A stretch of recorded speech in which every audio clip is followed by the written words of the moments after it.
بیا خصوصا د جمعې په ورځ او د جمعې په شپه په رسول صلی الله علیه وسلم باندې درود ویل د دې ډېر تاکید راغلی دی.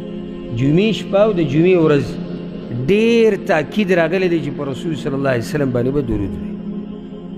حدیث کې دا راځي، امام ابو داود راوړی دی چې رسول صلی الله علیه وسلم پکې فضیلت د جمعې د ورځې بیان کړی دی. جمعې په ورځ آدم علیه السلام پیدا شوی دی، جمعې په ورځ هغه بیا مړ شوی دی، جمعې په ورځ به قیامت راځي.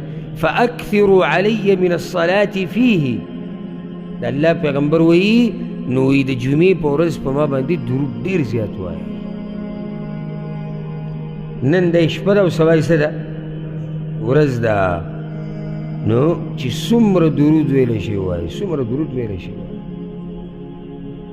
او بیا دې ته وایم هره مسله هر غم به دې ختم شي او ژبه دې په مخه د الله په ذکر باندې به لمدی.